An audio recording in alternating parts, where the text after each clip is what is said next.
दोस्तों, रोज़ की तरह लेकिन ब्लॉग में सबका हार्दिक स्वागत है। सबके मंगल भविष्य की कामना के साथ आज प्रेरणादायक विषय में दोस्तों हमारे जीवन में मानव जीवन में अवतरित होकर के हमें अनेक कार्यों को करने के लिए अनेक गुणों और भावनाओं को और विचारणाओं को अपने जीवन में अवतरित करना होता है। तो हमारे जीवन में एक बच्चे से लेके एक बड़े नागरिक तक जोश है, विशेषज्ञता है और उपयोगिता है। इन सभी के गठजोड़ से धर्म की पराकाष्ठा का जन्म होता है। तब हम धर्म को किस रूप में जानें, जोश, विशेषज्ञता और उपयोगिता को अपने जीवन में कैसे परिमार्जित करें। तो इसी स्वरूप में दोस्तों प्रेरणादायक विचारों में जोश, उत्तेजना, गर्मी, उत्साह और आवेश और रोष, अच्छे स्वभाव वाला यानी मजाकिया, ये सब जोश की परिकल्पनाएं हैं। यानी वह मनोबल जिसके कारण मनुष्य अकर्मण्यता, आलस्य या तटस्थता छोड़कर किसी कार्य में आवेश, उत्साह या तत्परतापूर्वक अग्रसर या प्रवृत्त होता हो। तो मूल रूप में दोस्तों जब हम जोश का सही मतलब अपने जीवन में अवतरित करते हैं तो उत्साह कैसा हो, जुनून, उत्साह, अच्छे स्वभाव वाली सोच का होना और विशेषज्ञता। इसके बाद दोस्तों जोश, जुनून, हम कोई भी कार्य जब करते हैं तो हमारे अंतःकरण में जोश से हम उस कार्य की ओर प्रेरित होते हैं। इसी के साथ विशेषज्ञता का मतलब हमको विशेषज्ञता यानी किसी खास काम में महारत हासिल करना, यानी विलक्षण प्रतिभा या किसी विषय में ज़्यादा जानकारी होना, यह विशेषज्ञता का सबसे बड़ा स्वरूप है। विषय का ज्ञान संबंधित जिस क्षेत्र में कोई भी आदमी कार्यरत रहता है उस क्षेत्र का उसे सूक्ष्म रूप से जो विषय का ज्ञान हो, विशेष योग्यता प्राप्त करने की स्थिति में जब आदमी होता है तो वह विशेषज्ञता कहलाती है। इसका मतलब यह है कि दोस्तों एक उत्पाद या उत्पादों के जनित एक सीमित जो दायरा होता है पर ध्यान केंद्रित करना ताकि अधिक कुशल हम बन सकें, हमें अधिक कार्य कुशलता प्राप्त हो। और उदाहरण के लिए दोस्तों अगर हम इसको ऐसे समझते हैं, यदि हमारे पास विज्ञापन, कॉपी, निर्माण और लैगिंग पृष्ठ डिजाइन यानी पीपीसी, खाते से रचना, एसईओ सामग्री की सफलता को मापने के लिए अपनी ऑन पेज सामग्री उपलब्ध हो, सामग्री को अनुकूलित करने में विशेषज्ञता है, तो हम किसी भी बातों को सुनना चाहते हैं, सही उपकरण से के साधन और विशेषज्ञता इस प्रक्रिया को बहुत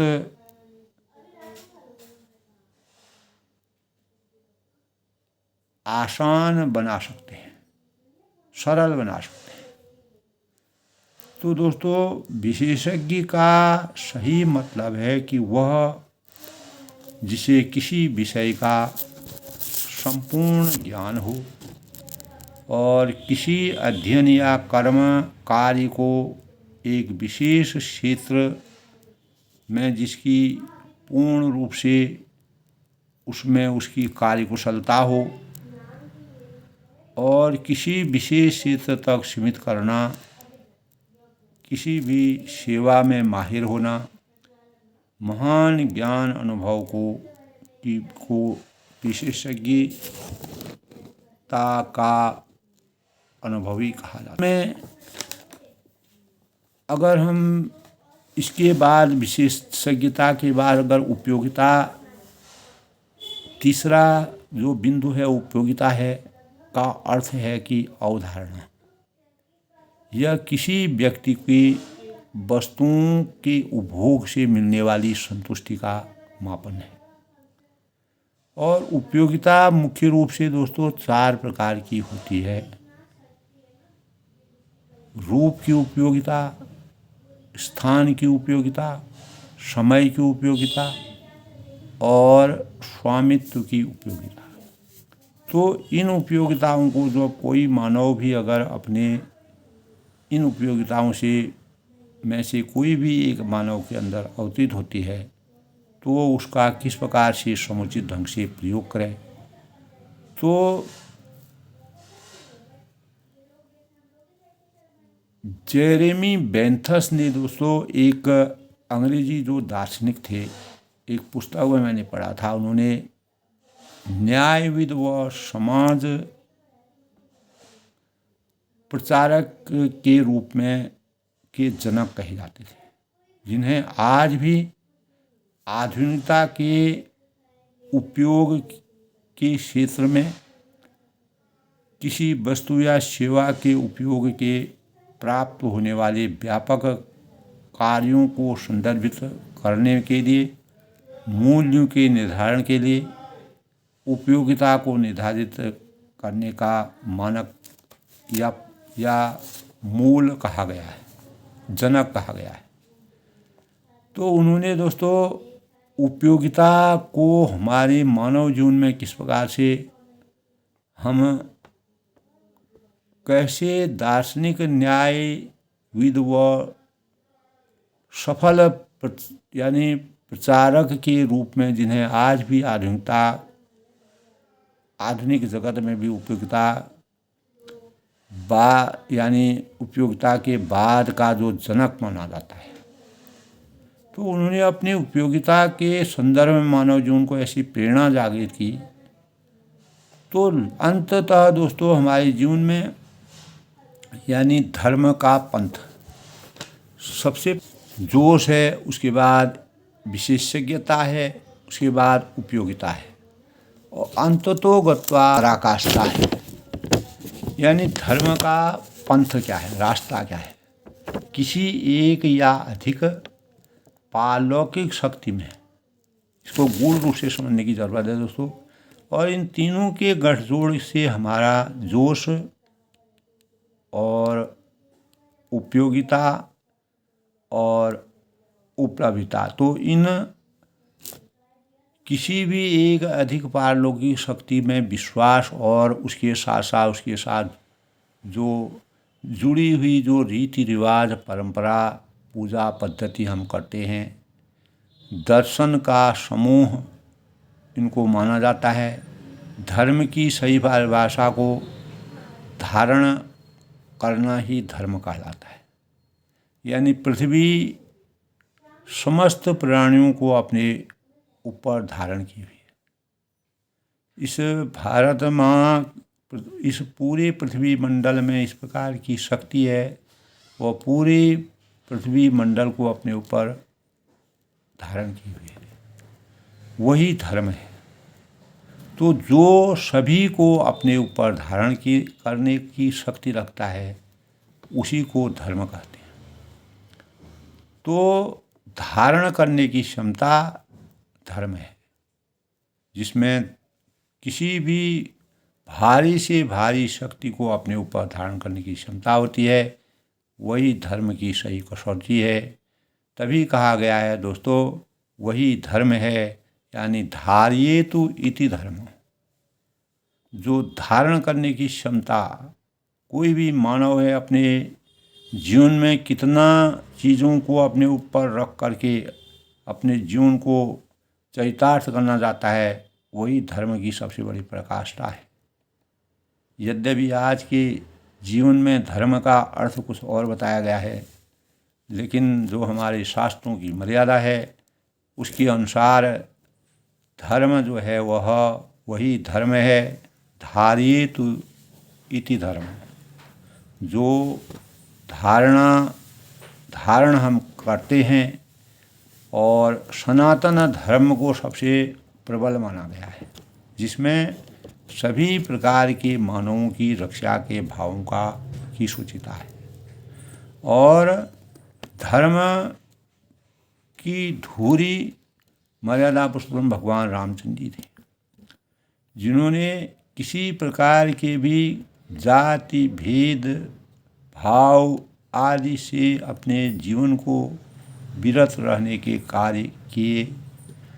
तुलसीदास जी ने जो विवेचना की है उसमें काल्पनिकता जो लोग ढूंढते हैं, तो अगर हम उसकी गूढ़ता से रचना करते हैं तो प्रभु राम भगवान श्री रामचंद्र जी के अंदर धर्म, यही धर्म की परिभाषा ही है कि धारयेतु इत धर्म। तो जब उन्होंने अनेक प्रकार के 14 साल के वनवास के दौरान मानव कल्याण का और मानव चेतना को जगाने के जो कार्य किए, वही धर्म है। तो जोश विशेषज्ञता उपयोगिता के मेल से धर्म की स्थापना होती है, जो सभी को अपने स्वरूप में धारण किए रहता है, और इसी से हमारी चेतनाएं खुलती हैं और हम ज्ञान की पराकाष्ठा के वास्तविक मानक बनते हैं। हमको सबसे पहली बात यह है कि यथार्थ चिंतन की आवश्यकता है। यानी लोक में मति, कीर्ति, गति, ऐश्वर्य और मान सम्मान वस्तुतः भगवत कृपा का ही प्रसाद होता है। परमात्मा का जब आशीर्वाद, जिस प्रकार तुलसीदास जी को भगवान राम जी का आशीर्वाद था, उन्होंने रामचरित की रचना की और इसीलिए वह पुरुषोत्तम कहलाए, और रामचरित मानस इसलिए वह कहलाए। तो धर्म का दार्शनिक तथ्य है, यानी जोश, उपयोगिता और उपलब्धता ये भगवत कृपा का प्रसाद है, जिनकी गठजोड़ से धर्म की स्थापना होती है। धर्म इति धारिति, धर्म का दार्शनिक तथ्य है जीवन में कर्तव्य बोध और परमार्थ का अखंड चिंतन, और निष्कामता के साथ प्रसन्नतापूर्वक गतिमान और परमार्थ का अखंड चिंतन करना, निष्काम भाव के साथ प्रसन्नतापूर्वक अपने कार्यों में गतिमान रहना। जब हम विवेक विचार पूर्वक यह स्वीकार कर लेते हैं तो हमारी समस्त संपदा और वैभव आदि जो है वह भगवत कृपा प्रसाद का सुंदर फल है। तो कभी भी अभिमान, दुराग्रह, घृणा और परपराभव करने जैसे दुर्गुण हमें समाज में विलज्जित और कलंकित नहीं कर सकेंगे। हम कभी भी अवहेलना के पात्र नहीं हो सकते। तो संपत्ति आदि के लिए बहुत से लोग प्रयत्न करते हैं, रात दिन जुटे रहते हैं, तल्लीन रहते हैं, अपने सच और असत्य और सत्य के बीच में जो भेद होता है उसका सही सदुपयोग नहीं करते हैं। किंतु साफल्य प्राप्त करने में असमर्थ रहते हैं। इसीलिए यानी अपार धन होता है, वैभव होता है, लेकिन उसमें सत्यता विराजमान नहीं रहती है। इसीलिए संसार की संपदा को भगवत कृपा का प्रसाद ही मानना चाहिए। तो जो सामर्थ्य हमको, जो हमारे सामने अनेक सुधीजन हुए, ऋषि हुए, मुनि हुए, मर्यादा पुरुषोत्तम भगवान राम जी ने पूरे राज सिंहासन को छोड़ करके 14 साल का वनवास प्राप्त किया और भरत जी को पूरी प्रजा की रक्षा करने के उपदेश दिए, सीख दी। तो यही भाव जो जब भगवत कृपा हमको प्राप्त होती है, तुलसीदास जी को जब भगवत कृपा प्राप्त हुई, उनका प्रसाद प्राप्त हुआ, तभी उन्होंने रामचरितमानस की रचना की, जिसका हम आज भी कलयुग में भी उसका लाभ उठा रहे हैं। तो श्री संपन्न से श्री विहीन होने में देर नहीं लगती। श्री रामचरितमानस में भगवत भक्ति भूषण श्री भरत जी कहते हैं कि संपत्ति सब रघुपति कया है। यानी तुलसीदास जी ने भरत जी के माध्यम से कहा है कि यानी जो भी कहते हैं संपत्ति सब रघुपति कया ही, यानी जो कुछ भी धन संपत्ति आदि इस संसार में भौतिक संपत्ति है, यह सब भगवान का ही है और आज वह मेरे हाथ में है, कल वह किसी दूसरे के हाथ में चला जाएगा। यह सद्विवेक सद्भाव हमारे चिंतन में विनम्रता और प्रियता को विकसित करता है, जिसके परिणाम स्वरूप अवलंबन से हम यथाशक्ति सहानुभूतिपूर्वक परमार्थ में रमण करते हैं।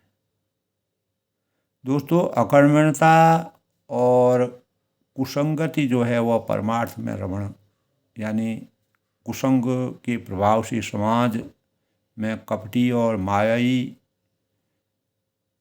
लोगों की कमी नहीं होती। अतः ऐसे लोगों से हम कैसे सावधान रहें, अपने मार्ग का सही ढंग से निरूपण करें। तो जो व्यक्ति दूषित हृदय का होता है वह आँख मिलाकर बात नहीं कर सकता है, तो उसकी आँखें चंचल और स्थिर नहीं रहती। इसीलिए ऐसे लोगों से सावधान रहते हुए धातुर्यपूर्ण यानी चतुरता के साथ व्यवहार करना ही बुद्धिमानी है। सदा भगवत स्मरण करते रहना और अनासक्त भाव से जीवन जीते रहना, कर्तव्य बोध से सदा भावित होना ही मनुष्यत्व का सबसे बड़ा भाव है। हमारा जीवन और जगत दोनों के लिए कल्याणप्रद यही है। ऐसे भाव विचार से जीवन जीना ही जीवन जीने की सच्ची कला है। हम इस संसार रूपी विभिन्न उपवनों में माली बनकर विचरण करते हैं। वस्तुतः मालिक तो एक परमात्मा है, सर्वस्वरूप जो है। ऐसा सद्भाव हमारे अंतःकरण में जब अंदर में दया, करुणा और परोपकार, अपनत्व के भावों का संचार होता है, तो मानवीय मान बिंदुओं से हम अभिवृद्ध हो जाते हैं, यानी हमारी अंतः चेतना का जागरण हो जाता है। तो दोस्तों, इसी अनुरूप में हर व्यक्ति की एक मनोदैनिक प्रकृति होती है और जो वह तय करती है वे कहाँ फलेंगे, फूलेंगे और प्रकट करेंगे। तो जब लोग हमारे काम के बारे में अच्छी चीज़ें करते हैं और हम केवल हल्के रोमांचित होते हैं, तो यह बात का संकेत है कि हम काम के बारे में खुद जोशीले नहीं। अगर हम अपने रुचियों और योग्यताओं की निखारते हैं लेकिन कोई उन पर प्रतिक्रिया नहीं करते हैं, तो इसका मतलब है हमारा जोश उद्देश्य से रहित है। यदि इन दोनों में से एक भी नहीं है तो हम अपने धर्म को नहीं जी रहे। जब लोग इस बारे में कल्पना करते हैं और क्या करना चाहते हैं और क्या नहीं करना चाहते हैं, क्या बनना चाहते हैं, अक्सर पूरी तरह से जांच करके यह पता नहीं कर सकते हैं कि क्या यह उनके धर्म के अनुकूल है। लोग सोचते हैं कि दोस्तों वित्त के क्षेत्र में जाना चाहते हैं क्योंकि वहाँ बहुत पैसा है, या वे डॉक्टर बनना चाहते हैं क्योंकि वहाँ सम्मान का पेशा है, लेकिन वे यह जाने बिना ही उस दिशा में जाने में बढ़ जाते हैं कि क्या वे अपने पेशे से उनके लिए वह उपयुक्त है या नहीं। तो क्या उन्हें प्रक्रिया पसंद आएगी, परिवेश पसंद आएगा, काम की ऊर्जा पसंद आएगी, तो इनमें से इसमें अच्छे होंगे। जोश है, योग्यता है, कौशल है, परोपकार है, धर्म है, काम धंधा है, करुणा है, सेवा है और उपयोगिता है। तो हर चीज़ जो हमारे चारों तरफ है, तो हम कुछ भी नहीं कर सकते, तो हम चाहें लेकिन हम सब कुछ बन सकते हैं। एक सन्यासी की तरह अगर हम सोचते हैं तो हमारी यात्रा अंदर की तरफ रहती है, जो हमें सबसे सच्चे, आत्मविश्वासी और शक्तिशाली स्व से ज़्यादा करीब ले जाती है, स्व के ज़्यादा करीब ले जाती है। अपने जोश और उद्देश्य को खोजने के लिए किसी भारी भरकम खोज पर जाने की ज़रूरत नहीं है। दोस्तों, मानो यह किसी दूरस्थ भूमि में दफन खजाना हो जो खोजे जाने का इंतज़ार कर रहा हो। आपका धर्म, हमारा धर्म पहले से ही आपके साथ है, यह हमेशा आपके साथ रहा है।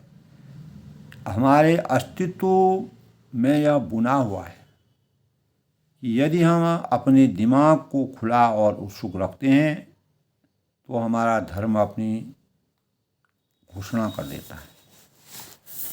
तो यही इसके बावजूद अपने धर्म को उजागर करने के लिए कई साल की पड़ताल की ज़रूरत पड़ सकती है। आज के संसार में हमारी बहुत बड़ी चुनौती यह है कि हम पर बड़े भारी काम तुरंत करने का दबाव रहता है। जिस प्रकार फेसबुक के संस्थापक मार्क जुकरबर्ग ने और स्नैपचैट के सह संस्थापक इवान स्पीगल, जो 24 साल की उम्र में ही संसार के सबसे युवा बिलियनियर बने, जैसे लोगों को जीवन में जल्दी ही सफलता मिल गई। तो दोस्तों, यह देखकर हम में से यह महसूस हम करते हैं कि अगर हम 20 में से 30 साल की उम्र तक हम अपना आह्वान नहीं खोज पाते हैं और अपने क्षेत्र में शिखर तक नहीं पहुंच पाते हैं तो हम असफल हो गए। जल्दी सफलता हासिल करने के लिए लोगों पर इतना सारा दबाव डालना वह सिर्फ तनावपूर्ण होता है, बल्कि यह दरअसल सफलता में बाधा डाल सकता है। फोर्ब्स मैगजीन जो आती है दोस्तों, जिसमें प्रकाशक रिचर्ड गार्ड ने अपनी पुस्तक लेट ब्लूमर्स में लिखा है कि हम में से ज़्यादातर लोग जो होते हैं वो इतनी जल्दी अपनी स्वाभाविक लय में नहीं आ पाते हैं, लेकिन शैक्षणिक परीक्षाओं पर समाज का ध्यान इतना ज़्यादा है। यही जो कॉलेज होते हैं, स्कूल होते हैं, प्रवेश हासिल करने और डिग्री लेने से पहले एक ऐप बनाने और बचने के दबाव से अगर हम मल्टी-मिलियन डॉलर कंपनी चलाने के लिए कॉलेज की पढ़ाई अधूरी नहीं छोड़ देते। इतना ज़्यादा है कि इससे वे लोग अब काफ़ी चिंता और डिप्रेशन में रहते हैं। तो जो 24 साल की उम्र तक संसार को नहीं जीत पाए हैं, रोचक बात यह है कि चिंता और डिप्रेशन का यही स्तर उन लोगों में दिखाई देता है जो पहले ही महत्वपूर्ण पहचान बना चुके हैं।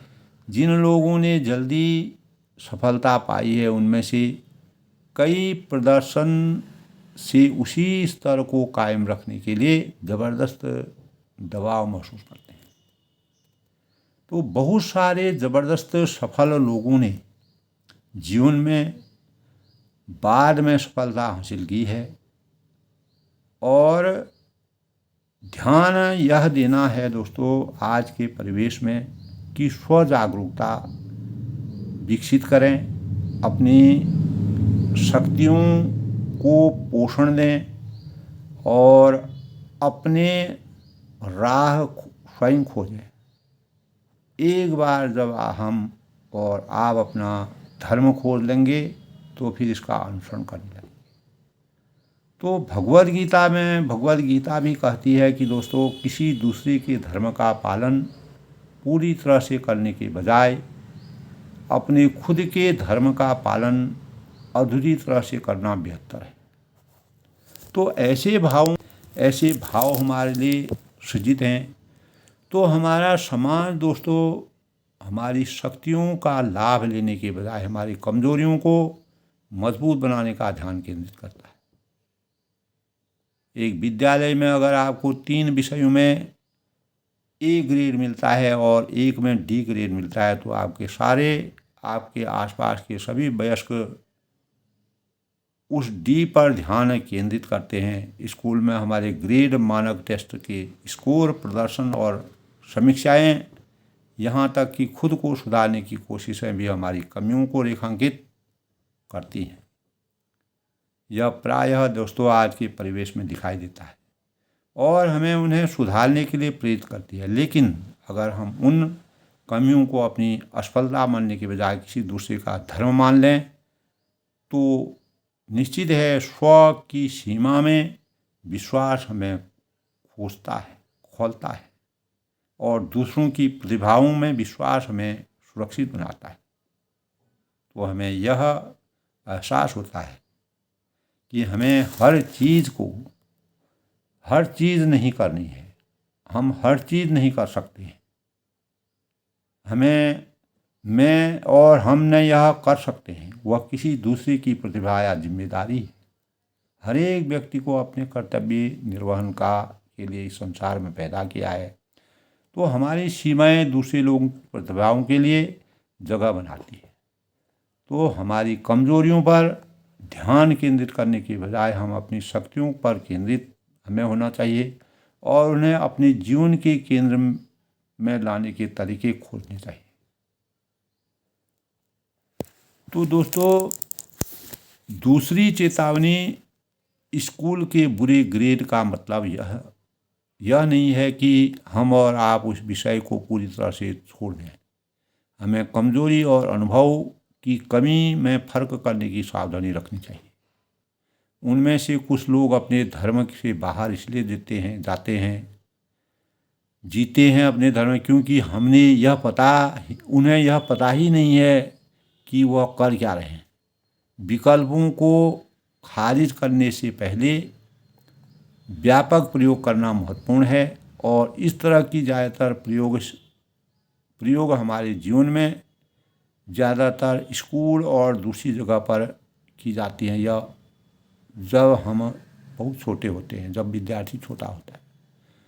तो हमारा खुद का धर्म कुछ अनुभवों से उत्पन्न हुआ और हमें दोस्तों उस अप्रिय लगने लगे थे, परंतु जब हम किसी सन्यासी बन के किसी आश्रम का श्रेय लेते हैं, अच्छे आश्रम का, तो हमें लोगों के सामने व्याख्यान देने का सार्वजनिक संभाषण अच्छा नहीं लगता था। तो 7-8 साल की उम्र में जब कोई बच्चा इस प्रकार की सांस्कृतिक परंपराओं का प्रदर्शन करता है, तब उसको अपने पूरे हर बातों का उसको ज्ञान होता है, और जिसके परिणाम स्वरूप उसी आश्रम के सानिध्य से हमारी पहली गर्मी खत्म होने के बाद हम पूर्ण सन्यासी नहीं बन जाते हैं। यानी कॉलेज में हम जिस प्रकार की शिक्षा प्राप्त करते हैं, तो वैज्ञानिक विषय पर हमारा जो अभिप्राय है, हमें भौतिक समस्याएं, आध्यात्मिक समाधान टटोलने की योजना हमें बनानी चाहिए। इंसान के रूप में हम जीवन में समान चुनौतियों, विपत्तियों और समस्याओं का अनुभव कैसे करें, आध्यात्मिकता जवाब खोजने में हमारी मदद कैसे, आध्यात्मिकता हमारी जवाब खोजने में कैसे मददगार, तो इन बातों का हमें अपने जीवन में पता चलता है। तो हमें सभी के भीतर यह खास जीनियस होते हैं, लेकिन हो सकता है कि यह उस मार्ग पर न हो जो ठीक सामने खुलता हो। तो हो सकता है कि कोई दिखने वाला मार्ग हो ही नहीं। तो हमारा धर्म हमारे कॉलेज की सामान्य नौकरियों के मार्ग पर नहीं था, बल्कि उस जो हम जहाँ पर अपनी क्रियाकलापें करते थे, जिसकी स्थापना की गई थी, उसका अनुभव हमारे धर्म की ओर संकेत करता है। तो हमारा धर्म छिपता नहीं है, लेकिन कई बार उसे पहचानने के लिए हमें धैर्यपूर्वक काम करने की ज़रूरत होती है। जैसा शोधकर्ता इस प्रकार की बातों का विश्लेषण करते हैं कि अपने कार्यों में, अपने किसी भी विद्यार्थी को अपने कार्य में महारत हासिल करने के में सुविचारित अभ्यास की ज़रूरत होती है। बहुत सारे अभ्यास की ज़रूरत होती है, लेकिन अगर हम इससे प्रेम करते हैं तो हम सब कुछ करते हैं। तो कला के दूसरे रूपों के साथ प्रयोग किए और एकाग्रता के परिणाम स्वरूप अपनी शक्ति के क्षेत्र में सबसे जमकर हम अपने अभ्यास को करते हैं। अपने जीवन में गहराई, अर्थ और संतुष्टि हासिल करने का मार्ग यही है। तो अंतरोगत्वा में जोश, मानव जीवन में दोस्तों जोश है, विशेषज्ञता है और उपयोगिता है। इन्हीं तीनों के गठजोड़ से हर व्यक्ति की मनोदैनिक प्रकृति होती है, जो यह तय करती है कि वे कहाँ फलेंगे और कहाँ फूलेंगे। तो फलने, फूलने और प्रकृति का रास्ता हर व्यक्ति की एक मनोदैहिक प्रकृति होती है, और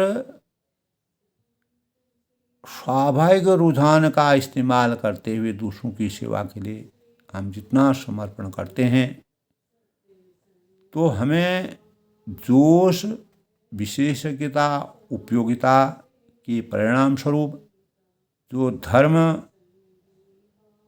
धर्म इति धारेत, जिसको धर्म ये है, जिसको धर्म धारण करने की क्षमता जितनी होती है। सबसे बड़ा धर्म हमारी पृथ्वी उठाती है, धरती उठाती है, जो इतने संपूर्ण विश्व के, जगत की, सृष्टि के भार को अपने ऊपर धारण की हुई है।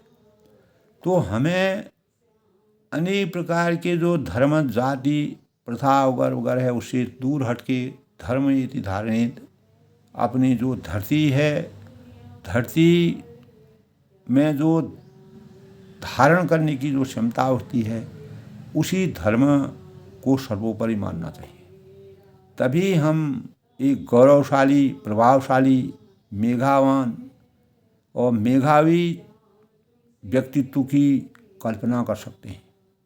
यही कल्पना, इसी कल्पना के परिणाम स्वरूप हम अपने स्वयं के, अपने परिवार के, अपने देश के और विश्व स्तर पर अपने मानकों को, प्रत्येक विद्यार्थी के जीवन में ऐसे भावों को अवतरित करके, मानव चेतना को जगा करके धर्म की सही परिभाषा को समझने में समर्थवान हो सकते हैं। दोस्तों, अपनी वाणी को विराम देते हुए आज के प्रेरणादायक विषय में जोश, विषयिकता, उपयोगिता से कैसे धर्म, कौन सा धर्म हमको प्राप्त होता है, उसी धर्म का हमको अनुयायी बनना चाहिए। सब लोग सुखी रहें, खुश रहें, प्रसन्न।